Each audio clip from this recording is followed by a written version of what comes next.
Денес на предупредувачки протеста за еден месец генерален штрајк во Фондот за здравствено осигурување.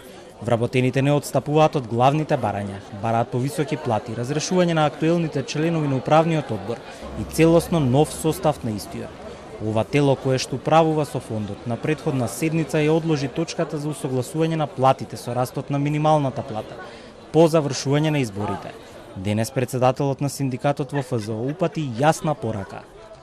Значи статус кво, последната седница на управниот одбор беше од петокот, каде што нашата точка за усогласување согласно минималната плата е одложена за после избори. Тоа значи дека може да се случи никогаш да не се донесе.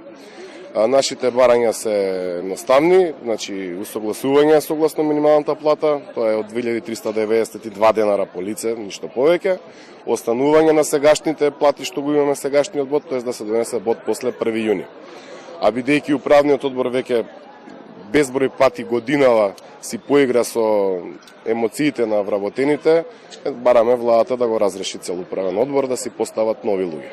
Вработените и синдикатот поставија рок до 15 мај да се решат проблемите. Во спротивно ќе започнат со секојдневни предупредувачки протести во секој град од по 1 до 2 часа, пред да се донесе одлуката за генерален штрајк и целосна блокада на институцијата.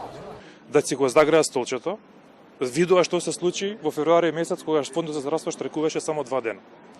Ја повикувам сите одговорни да не дозволиме овие вработени позади нас да ги затворат вратите.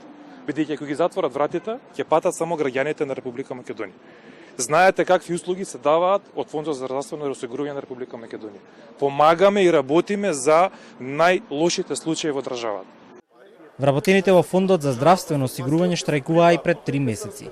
Тогаш штрајкот беше ставен во мирување по одлуката да не им се намалат платите на работниците.